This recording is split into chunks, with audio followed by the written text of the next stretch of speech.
大家早安。那我們現在呢，就在這個 London Heathrow 的 Airport Terminal 5 C 的這一邊。那等一下我要從 C 這一邊要搭飛機，回上海去啦。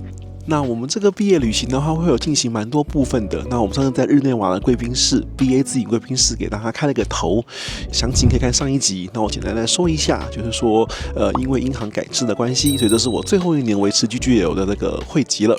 那就有一些特殊的體驗，想跟大家來分享一下。如果你升為 GGL，會有什麼樣的福利？還有我這4年來，因為從銀行 GGL，所以我搭了大量的這些 BA 的航班，所以有一些心得想跟大家分享一下。那今天既然是这個搭飛機的這個部分，那上次我們其實已經搭過了 BA 頭等艙，也有上過一集了，大家可以去看一下。那所以今天這一集想要來跟大家聊聊的是商務艙的部分。那這一次的回程，我本來是要幫大家認真的記錄就是商務艙的部分的。不過我為什麼現在先口頭敘述呢？就是因為我今天被升等了。我在日內瓦 check in 的時候，就是後端已經把我升到頭等艙了，但沒有關係，因為其實銀行的商務艙的話呢，我最重要其實是現在這個 part 要跟大家講，就是這個座位的這個選擇。好，那我們就從銀行的機型先跟大家說一下。那這邊前情提要，背景知識比較多，我們先了解一下。銀行的寬體機的話，目前就是比較新的就是35K， 好，然后再就是有380，然後777、777、777-200、777-300，然後787、890都有。寬体机的種類是蠻多的。那大家其實對銀行網絡上都有個評價，就是說啊，它的商務艙很差，是全世界最佳豪金艙，然後頭等也很爛，是最佳商務艙。那這個我跟大家解釋過，因為銀行是全世界第一個就是發明這個平躺式的商務艙，是銀行哦。所以你現在看到這些平躺式商務艙的始祖其實是銀行。所以銀行這個你看起來你覺得很爛的商務艙配置，那是因為它很早以前了。那個時候的商務艙的標準規格都還是牙科椅或板凳時代，那你就知道跟牙科椅板凳比起來，這可平躺設計已經非常強大了。對，已經非常強大了。後來才慢慢把它變成是反魚骨，变成是一個比較主流的東西。那所以銀行現在的話，就是在35K， 好，就是新飛機35K 跟787-10這2款的飛機的話，進來的時候就全面都配置了 Club Suite， 就是反魚骨，然後有門的。就最新的商務艙。那777、300跟200基本上也都改裝完畢了，都裝好了。那 London Heathrow base 的都改完了，那可能剩一些零星的，就是在 Gatwick 的。那 Gatwick 可能就比較會慢，因為 Gatwick 就是一些比較旅遊航點，所以它可能不會這麼快更新。但如果是 Heathrow 出發的777系列的話，也都改完了。所以我們簡單說一下，787-10、35K、777，你搭到的都會是新艙。那現在正在改什麼呢？正在改7878。我們現在時間是2025年的5月。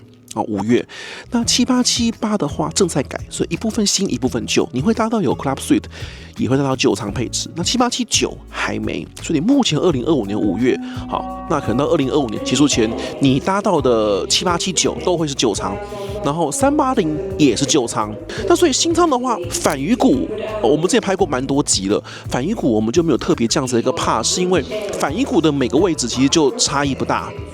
除了你說你有人不喜歡坐廁所前面，或離那個前面的做餐的地方太近，比較吵之外，其他的地方每個座椅其實相差就不大。但是銀行這個舊艙的話，座位跟座位間的差異就非常非常大，這也是我今天前面要先花一點時間跟大家去解釋的部分。那銀行這個舊艙的商務艙配置啊，所以我們現在就是以7879作為代表，因為7879就全部是舊艙。那其實跟7878是一模一樣。789的話，商務艙分成2區，第6排、第7排是一個區塊，再就10、11、12、13，這是一個區塊。我先講我個人的評分標準哈，大家為什麼會覺得反魚骨比這個好？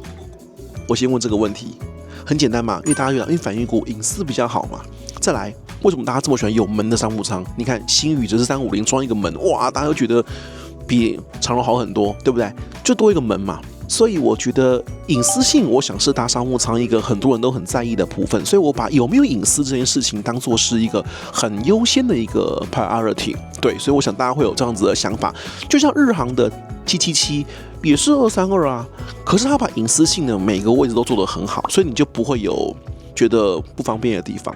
那英航這個就是因為它有隱私性的問題，所以我們先這樣子來看哈。首先第一個基本概念，英航的這個商務艙配置的話，它是有正座跟倒座的，就有的是你的臉會向機頭，有的臉會向機尾。那怎麼記憶呢？好，跟着我的口訣哈，你只要是靠走道的，一定是面向機頭，所以你要不靠走道就會面向機尾，所以所有靠走道的都是面向機頭，所以靠窗位還有中間232的中間是面向機尾，是面向機尾。那你就會說啦，那這樣子當然要選靠機頭的，錯了。為什麼他這樣設計？他就讓你有一好沒兩好。各位想想哦，如果有一個位置，它齊聚所有優點，那其他位置沒人要了嘛？所以有人會覺得說，我想要靠走道，那走道位置就有個致命的缺點，就是隱私性極差。反魚骨跟魚骨，大家為什麼比較喜歡反魚骨？就是因為魚骨，他看過，就有人講那個有沒有洗腳艙？有的飛機的配置，我就不講哪間航空公司了，它的商務艙是每個人是腳伸出去外面，所以你從走道看上去就是一大堆人腳全部都伸出来，那真的是蠻可怕的，就像洗腳一樣。所以隱私的話是大家很在意，那反魚骨的話，你的腳会往裡面伸，所以你只有側面這邊会露出一點部分。那像國泰有個板子可以升起來，那就會更減少那個部分嘛。那如果有門當然就隱私性就100分了嘛。因為英航的這個232的這個飛機的這個配置，它的這個側邊是完全無遮擋的，所以我常常講說，你在這個飛機的話，你坐在走道，你睡覺的時候，你會好像睡在公園路邊，完全像睡路邊，所以睡姿太差的就要注意一下，不要選這個座位。对，不要選座位。所以所有靠走道的都沒有隱私，那靠窗的就有隱私了。232的中間那個也有隱私，為什麼呢？靠窗就不用講了，靠窗的話，你一邊窗嘛，另外一邊你跟隔壁的時候，232的2的中間還有3的中間是有隔板可以升起來的。我跟我隔壁人這邊是有一個板子可以升起来的，可是我跟走道的話就完全是鏤空的。好，所以你靠窗的話，你會變成一邊是有板子，一邊是窗戶，你是有隱私性的。232的正中間那個3的中間聽起來很可怕，對不对？可是那個的話，兩邊都有隔板，所以呢，你也是有隱私的。所以有隱私的，你就不會面向機頭，你會面向機尾。不過我自己搭乘多次的經驗的話，我會覺得面向機尾只是心理因素，會覺得怎麼好像怪怪的。其實你坐上去完全沒有感覺，就是面向機頭機尾，我真的覺得還好。所以我會覺得有隱私性的位置是比較好的。那你會說，那這樣解決了沒有？這樣還沒有解決。這些位置有隱私性，對不對？可是那問題來了哈，他沒有把動線做好，所以你要想哈，你的這個2的這個人面向機尾，你靠窗戶，一邊是隔板，請問你要怎麼出去？日航的設計是，它前後2個人的地方，它是有做完全牆壁隔開，所以你會從一個單獨的牆壁走道走出去，你不會碰到任何人。但英航它這個沒有，它是鏤空的。我剛剛講了，你睡在走道那個人，你是完全無遮蔽。所以我會舉個例子哈，譬如你坐在6A 的人，你要坐6A 的人，那你倒着，對不對？你要出去的話，你就要跨過7B。你坐6A 的人出來就要跨過7B，同樣道理，你坐在11 ABC1 的人，你要出來往左往右就要跨過10租或10F，所以你會需要跨過人。那這個對有些 I 人而言就會很痛苦了，因為你有隱私性，可是你不能出去。雖然可能不用講借過，可是你要跨過別人。那如果那個人不是剛好在睡覺或剛好在坐着的話，你就真的要跟他說聲我要跨過去這樣。所以綜合這以上，我把這所有座位呢分成幾等。第一等最好的位就是又有隱私性，出去又不用跨越別人，那就是什麼呢？每一個 block 最後一排，每一個 block 像7A 跟7K。你最後一排的話，出來的位置那個通道就不用跨過別人。如果最後一排的話，你就沒有後方的人了嘛，後面是牆壁嘛，所以它就會有個走道，你可以單獨走出去了。所以7A 跟7K，還有同樣道理，後面的13A、13K 這4個位置就是最好的位置。所以如果你要搭英航商務艙，你能先選位，有高卡。英航是這樣哦，你買商務艙不能選位哦，你要有高卡才能選位。所以如果你有高卡，你這4個位置能選，你一定要先選7A、7K、13A、13K。選到這4個位置，我就覺得跟反魚骨差別不大了。第二等就是有隱私性，出入也有獨立走道，可是感覺上會差，就是那個232的中間，就是71跟13E，它也兼具了兩邊都有隔板、有隱私性，出入不用跨越別人。可是畢竟有窗還是比較舒服，你可以自己控制窗，然後看外面，所以這個我把它列為第2等，它當然沒有第1等好。那 Tier 3就是你有隱私，但是你出入要跨越別人，那就是所有反向的座位扣掉剛剛那幾個位置。好，很多人習慣性會想選前面，就會想選第一排靠邊邊，不對。這個銀行的這個配置，你選第一排靠邊邊不是好位置，是最後一排靠邊才是好位置，你才會同時具備有隱私性跟不用跨越別人。那剩下就全部叫 Tier 4了，因為剩下就是全部走到位，走到位全部就一樣了，因為走到位完全無隱私。但是因為你在走道，你當然不用跨越別人，可是跟睡路邊一樣。那這個 Tier 4裡面，如果要真的細分的話，可以再分4跟5。4是什麼呢？就是你雖然在走道，你沒有隱私性，但你至少不用被別人跨過去。這是不是很好笑？就是你雖然沒有隱私，可你至少不用被別人打擾。那就是什麼？那就是每一個 block 的第一排。好，就是 6B、6租、6F、6J 跟 10B、10租、10F、10J 這8個位置，在每個 block 的面向前的第一排，這8個位置的話，你至少是沒有隱私，但是你不會被別人跨越。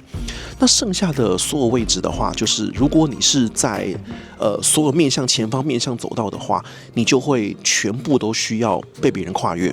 所以我把它列為第5等啦，對不对？就是第5等，它是最弱的位置了。那我现在把銀行这商務艙座位這樣分成5等，大家這樣子有很清楚了嗎？如果你選對位置，那舊艙你也不用怕。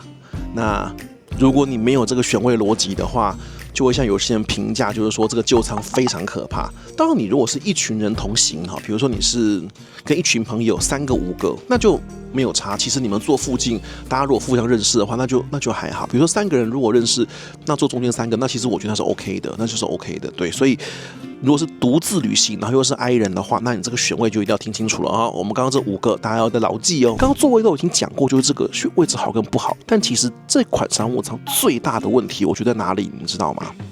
隱私啊、跨越啊，都可以靠選位解決。可是這一款商務艙有一個致命的問題是無法被克服的，就是它沒有置物空間。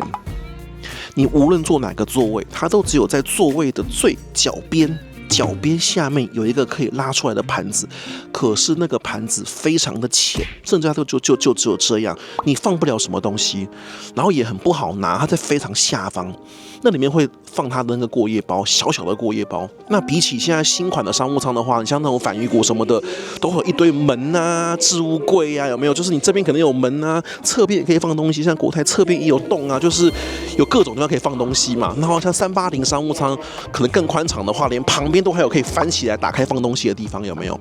那這一款商務艙就是它其實最嚴重的是它沒有置物空間，這才是它最大致命的弱點。其他部分我覺得都可以靠我剛剛跟各位教的這個選位心法去把它克服掉。Go Gate List 的話，絕對會在航班上面，假如有超賣升等的話，你一定是第1順位。不過 Go Gate 其實數量也真的很多啦，只是飛往亞洲，像是上海的話，可能 Go Gate 少一點。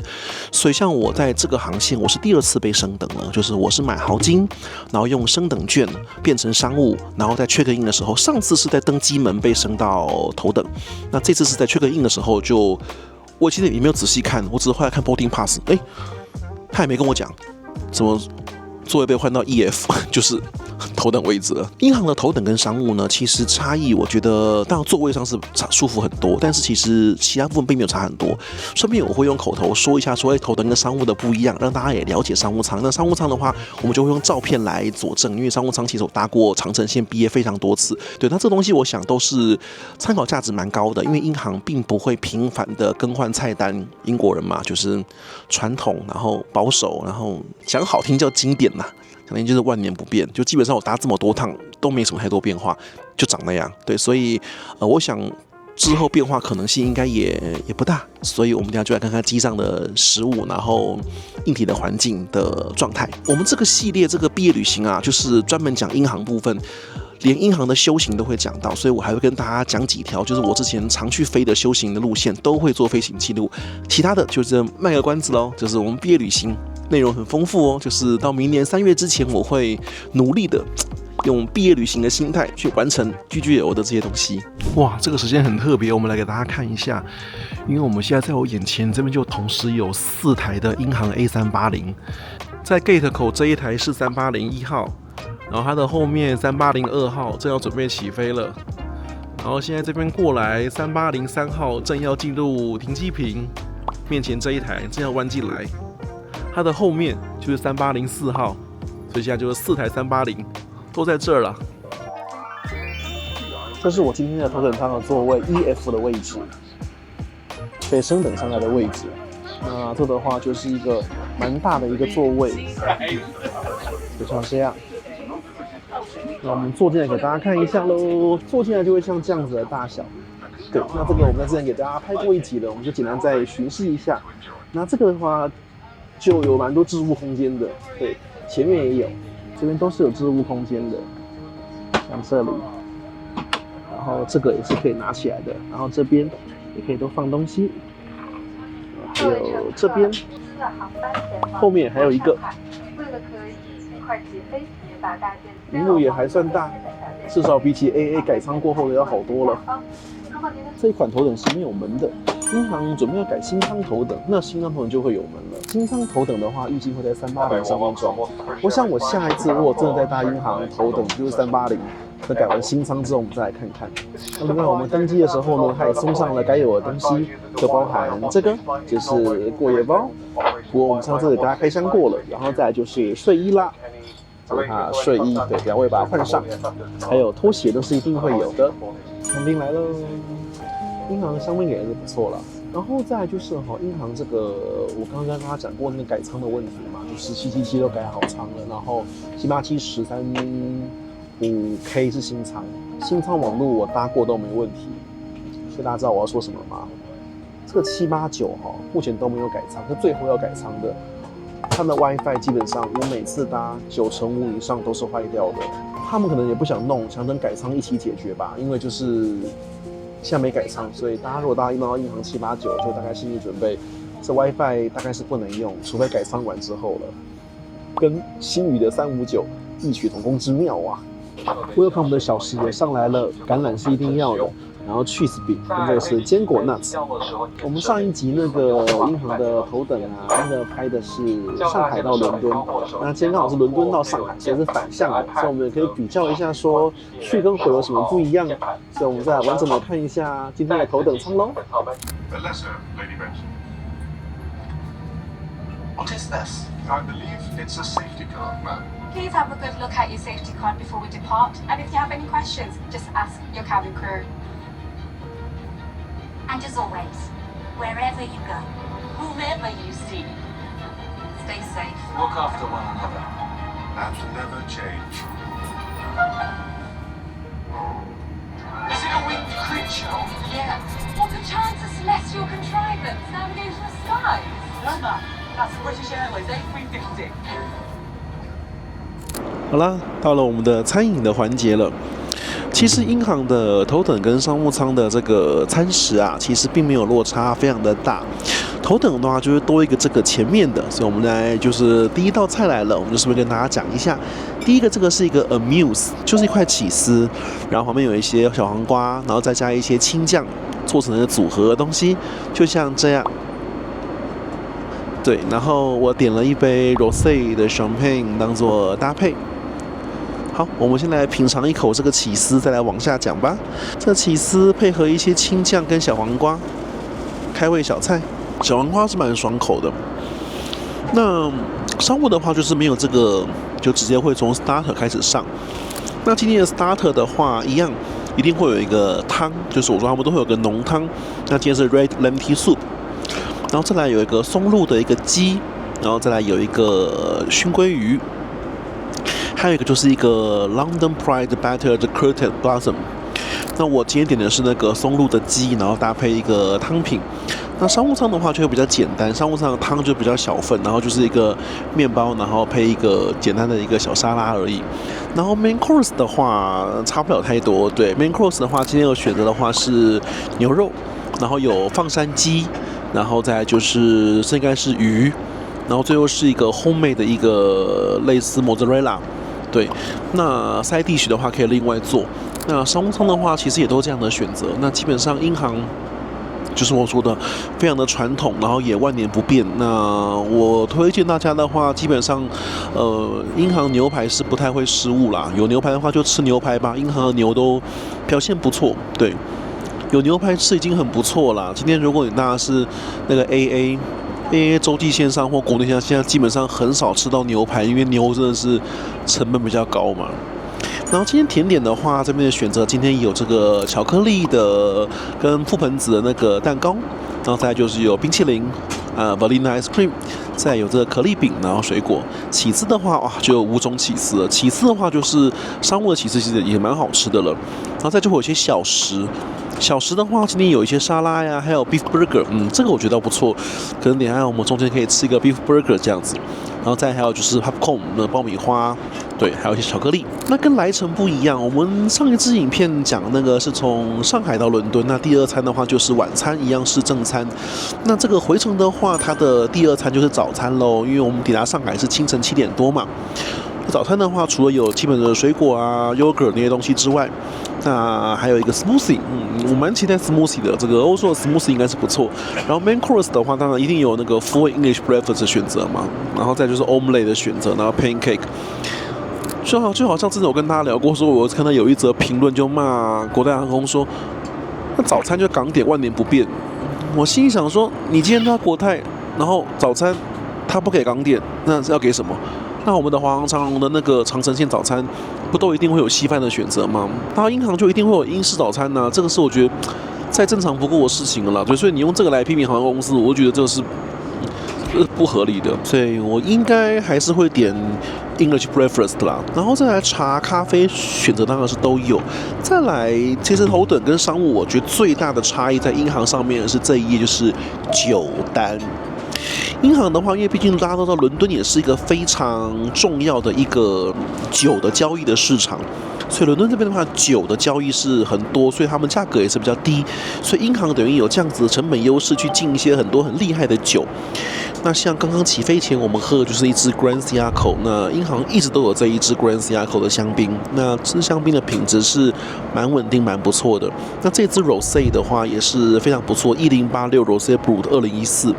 然後它還有 Pepper High Side 的 Rosé Brut， 對，所以香檳的話就有3種，甜點酒的話有2種，有一個 Sauternes， 再一個 Port， 然後再來紅白酒就多了，紅酒3種，白酒有4種，所以這個的話就是跟商務艙我覺得差異比較大的部分了。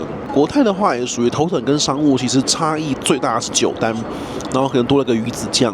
那我們看一下白酒的話，有一支法國的 Sauvignon Blanc 2023，然後再有一支是南非的 Sauvignon Blanc， 然後再有意大利的，還有一支法國的 Rosé， 然後紅酒的話還有3支 Saint-Émilion Grand Cru 法國的，對，然後再來就是這個南非的一支 Pinot Noir， 然後再來就是意大利的，對，所以酒單就真的是很厲害。我們等一下可以有機會的話，把各種酒就是試一試。對，我們等一下大家餐再來看。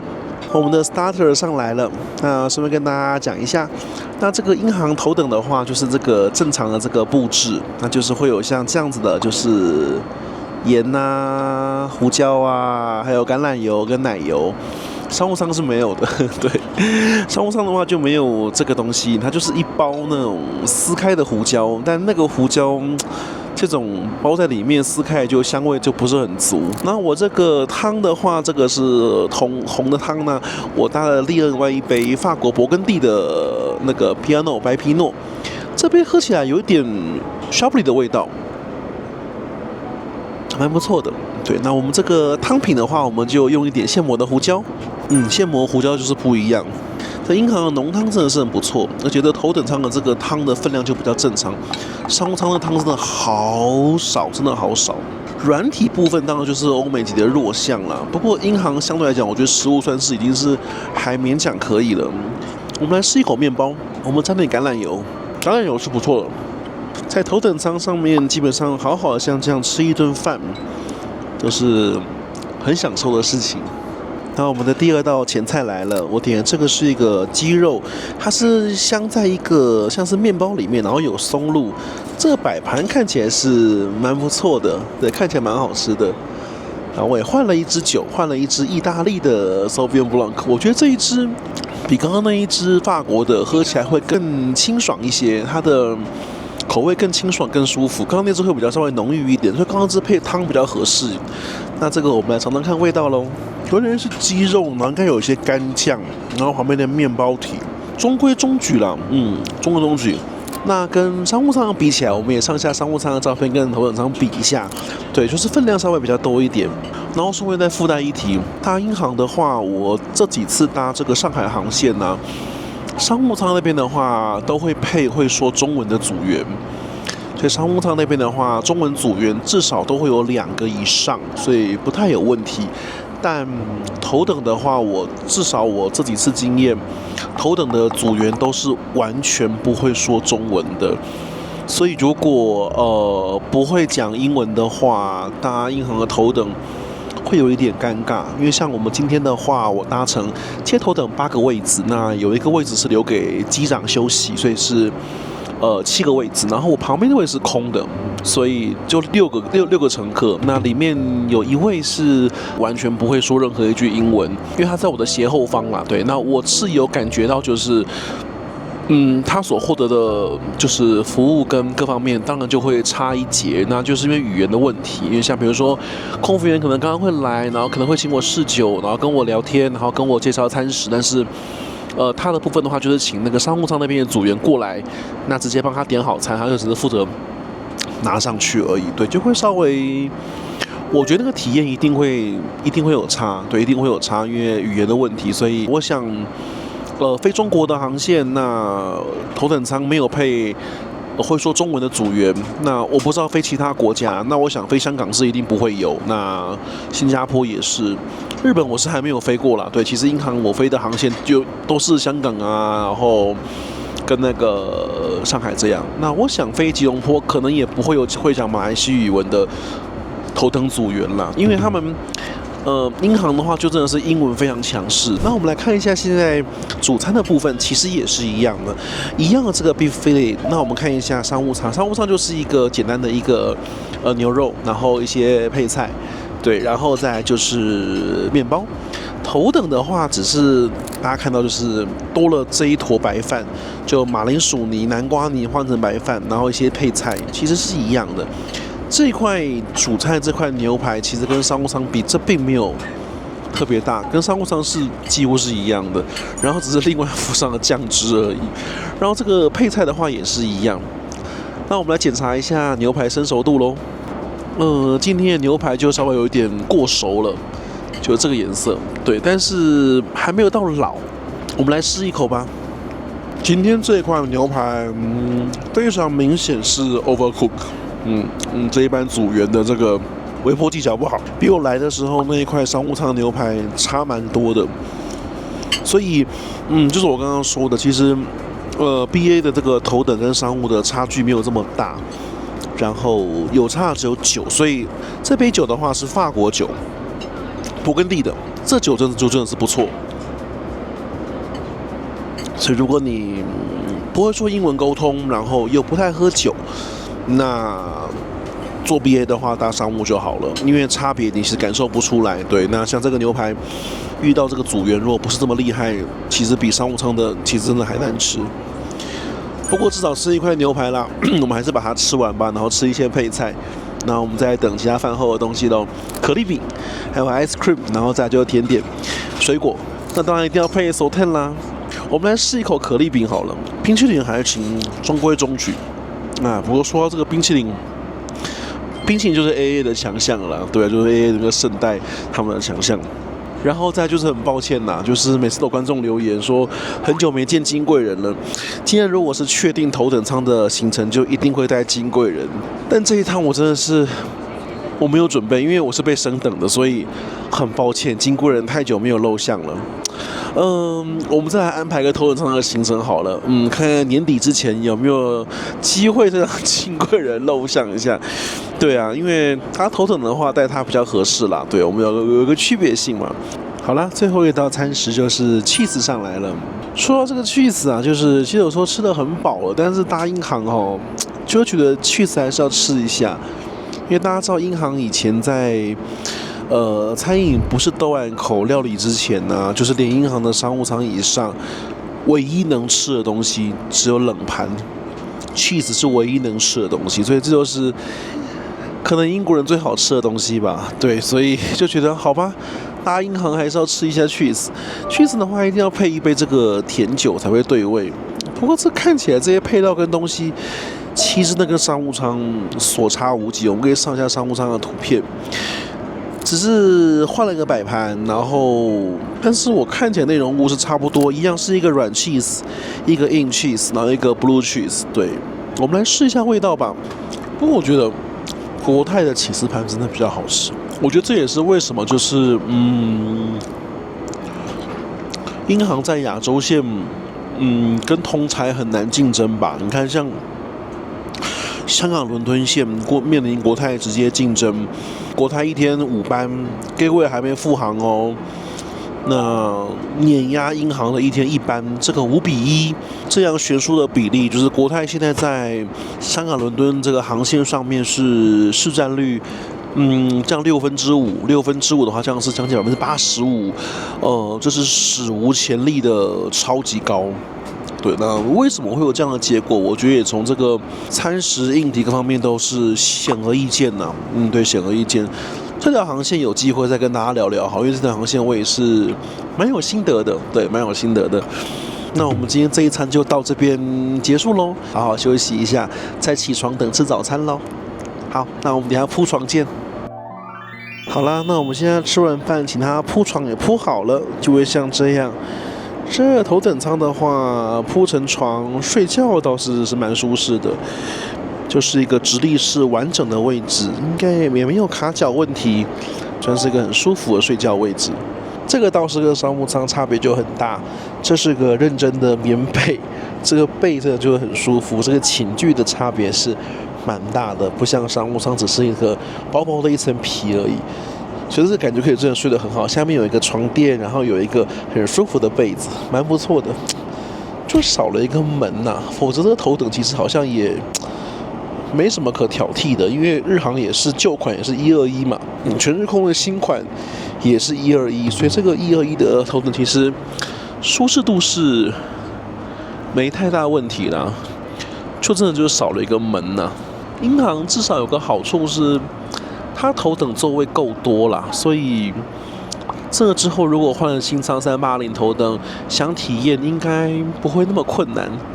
再期待一下咯，看看是不是2026、2027新頭等上線之後，再幫大家來開箱一下咯。好了，我們現在已經到新疆了，在剛剛過烏魯木齊了，那現在大概就還有4個小時就要到了。其實剛剛睡得還不錯。然後這也是平常之前為什麼疫情前這麼喜歡去歐洲的理由，就是這個時間，蠻剛好的。就是我通常這樣睡一覺起來，有時候還是被早餐吵醒，就剛好是抵達前2小時了。現在真的是因為不能飛俄羅斯，否則的話，你看哦，現在的話大概多2個小時嘛。所以如果是以前的話，我現在醒來就是已經是要吃那個下飛機的那一頓早餐，就是已經要到了。對啊。希望戰爭真的早點可以結束，真的是便利很多，去歐洲來回都可以各少2個鐘頭。那去某些特定地方還會差更多，對啊，像東京出發就會差更多，不然繞半天真的是很累。好了，那就是因為還有大概4個小時嘛，所以想說那等一下再眯一下，但是眯之前吃點東西，這是頭等艙才有的，就是這個英航的漢堡，我們的照片給大家看一下好了。好，我們來試試看。那我點了一杯這個的話就是他們這邊的招牌的飲品，這叫君zin。那這個君zin是商務艙就有了，對，那這個是每次我都會點，它是有點像君 tonic， 可是它會加一些柳橙汁。我們來試一口漢堡，這英航還真神奇，這裡面那一塊漢堡肉，這塊牛肉比剛剛主餐那塊牛肉還好吃，很嫩的。麵包部分我們看看，也可以啊。然後他給的這個是洋蔥蠻清爽的。這個漢堡不錯。如果他英航的頭等中間肚子餓的話，這個 steam edition 的漢堡是可以點來吃的。那我們就簡單吃一下，再回去躺一下。等一下吃完早餐就要到上海嘍。早安，我們現在剛過山西太原，大概剩下1小時20分鐘就要到上海了。那我們現在是早餐時間，那我們就先從這個水果開始啦，然後還有一個就是麵包。那這個果汁是 Energizer 的 Smoothie，這不錯，蠻好喝的。水果的話，就不期不待了。水果還是我們华航长荣水果比較好吃，還有日籍水果蠻好吃的。先吃水果，然後 yogurt， 然後我今天主餐選的是 omelette， 因為剛剛吃完那個小漢堡之後，發現如果吃那個full English的話，我應該吃不下，所以點一個小份一點的。那我們的 yogurt 也到嘍 ，apricot 的口味，杏桃的，杏桃 yogurt 好吃。主餐上來了，主餐我們吃 omelette， 覺得吃個比較小份的。基本上早餐的話我也吃過蠻多次，早餐的話真的就商務跟頭等艙的降落前這一餐就差別不大，這個有比商務的分量稍微大一點，然後東西多一點。我們來看看這個 omelette 的狀況怎麼樣。omelette 我想就長那樣，其實也不會有什麼太多變化啦，中規中矩。基本上降落前这餐比較簡單，不過它剛剛那個杏桃優格，我覺得是今天的亮點哦。還有這個啊，我就點了一杯這個，這就不一樣，這是那個新鮮的柳橙汁，不是濃縮還原。這樣我們就結束我們的餐點了。當然，咖啡是一定要有的嘛。然後等一下吃完之後，就差不多剩1小時了，不到了，就可以把衣服換回来，準備抵達上海嘍。那就是我們的這個畢業旅行的第1集，就差不多要到尾聲了。那大家期待一下我們的 GGL 的畢業旅行的之後還有什麼東西呢？算是我自己回顧過去這3年最常飛的幾段就是航程吧，然後也都各有各的特色嘍。畢業旅行第1集結束嘍，下期再見。